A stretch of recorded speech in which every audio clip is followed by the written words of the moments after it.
BRS పార్టీలో అత్యంత కీలక పరిణామం చోటు చేసుకోబోతుందా అన్నది చర్చగా ఉంది. బీఆర్ఎస్ అనే గులాబీ తోట అంతా అల్లుకుంది కేసీఆర్ కుటుంబం చుట్టూనే. కేసీఆర్ తెలంగాణ ఉద్యమం అంటూ 25 ఏళ్ల క్రితం పోరాటం స్టార్ట్ చేశారు. మొదట్లో మేనల్లుడు హరీష్ రావు చేదోడు వాదుడుగా ఉన్నారు. తర్వాత కుమారుడు కేటీఆర్, కుమార్తె కవిత వచ్చి చేరారు. దాంతో ఆనాటి టీఆర్ఎస్ సకుటుంబ సపరివార సమేతంగా మారింది. ఇక 14 ఏళ్ల పోరాటం తర్వాత బీఆర్ఎస్ సోలోగా అధికారంలోకి వచ్చింది. 2 టర్మ్లు పవర్ని కూడా అందుకుంది. ఈ క్రమంలో కుటుంబానికి సైతం తగిన ప్రాధాన్యత దక్కింది. అలా కవిత కూడా ఆనాటి టీఆర్ఎస్, ఈనాటి బీఆర్ఎస్లో అతి ముఖ్య భూమిక పోషించారనే చెప్పాలి. తెలంగాణ ఉద్యమ కాలంలో తెలంగాణ జాగృతి పేరుతో కవిత తన వంతు చేశారు.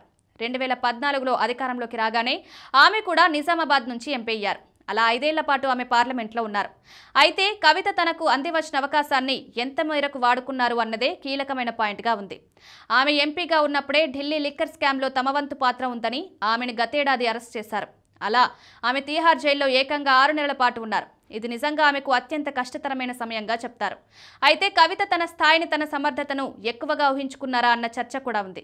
ఆమె పార్టీ అధినాయకత్వం మీద విమర్శలు చేయడం ద్వారా తప్పులే చేశారంటున్నారు.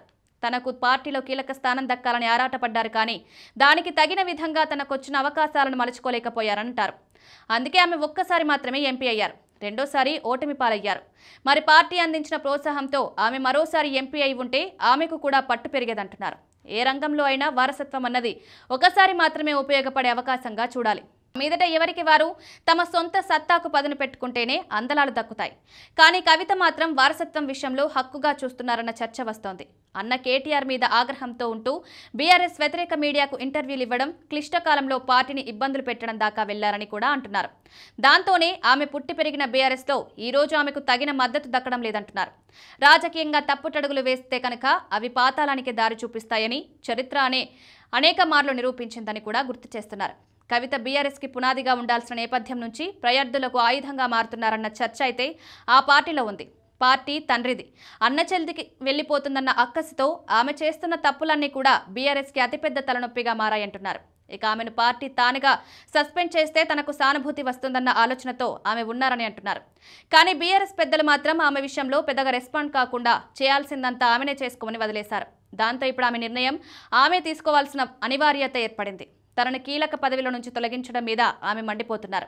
ఒక విధంగా తనకిది తీరని అవమానంగా భావిస్తున్నారు. దాంతో ఆమెకు పార్టీకి రాజీనామా చేయడం తప్ప వేరే మార్గం లేదంటున్నారు. మరోవైపు చూస్తే బీఆర్ఎస్ ట్యాగ్తో ఆమె చేస్తున్న ఆరోపణలు, రాస్తున్న లేఖలు, ఆమె వ్యవహార శైలిని అంతా చూస్తున్న బీఆర్ఎస్ పెద్దలు సైతం ఆమె పార్టీని విడితే బెటర్ అని భావిస్తున్నారా అన్నది కూడా చర్చకొస్తోంది.